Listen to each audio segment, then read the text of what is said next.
Dans cette vidéo, je vais vous parler de l'arbre de Noël, devant cette crèche très belle de Saint-François-Xavier, de la paroisse Saint-François-Xavier.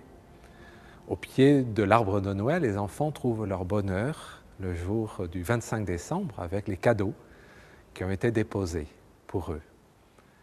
Et d'où vient cet arbre en fait, Est-ce qu'il est d'origine chrétienne? Certains diront qu'il est plutôt d'origine païenne. Et ce n'est pas faux. C'est vrai que dans l'Antiquité, des familles qui n'étaient pas chrétiennes, au moment du début de l'hiver, donc fin décembre, prenaient des branches de sapin ou de pinède, ils amenaient dans leur maison en signe de survivance en fait, ou d'enfantement. La vie n'est pas arrêtée par l'hiver, mais perdure. Alors qu'il y a les ténèbres et le froid, il y a des signes de vitalité.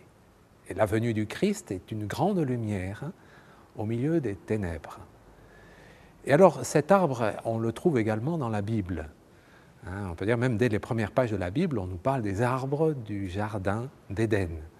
Et Dieu avait dit, à propos d'un arbre particulier, celui de la connaissance du bien et du mal, de ne pas prendre des fruits de cet arbre, sinon ils allaient mourir. Et c'est ce qui est arrivé, ils ont été expulsés du jardin. Et au moment de leur expulsion, Dieu a dit, eh bien, il faut garder ce jardin de peur qu'ils ne cueillent du fruit de l'arbre de la vie. Il y a donc un deuxième arbre un peu spécial, l'arbre de la vie.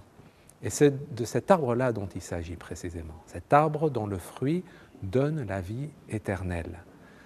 Et on peut dire qu'il a quelque chose à voir avec la Vierge Marie. Dans le « Je vous salue Marie », on bénit le fruit de ses entrailles. De la même manière que l'arbre de la connaissance du bien et du mal avait entraîné la mort d'Adam et Ève, de même le fruit qui nous vient des entrailles de la Vierge Marie nous donne la vie éternelle. Le corps de notre Seigneur Jésus-Christ qui nous est donné dans l'Eucharistie est un gage de vie éternelle. Et cet arbre-là, décoré avec des guirlandes, des lumières, montre bien qu'il est donneur de vie. Il y a une très belle fête dans l'année liturgique, le 14 septembre, l'exaltation de la croix glorieuse, où dans certains lieux, dans certaines églises, on fleurit des croix. Les croix qui se trouvent dans ces églises sont fleuries, on met des branches de rameaux, de lauriers, avec des fleurs.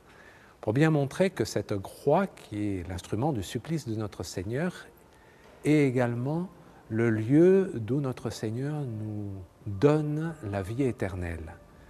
C'est pour cela, lorsque nous contemplons cet arbre bien décoré et fleuri, que nous pensions à l'Eucharistie et à ce bois de la croix où la Vierge Marie a donné son Fils, le fruit de ses entrailles, pour que nous ayons la vie éternelle.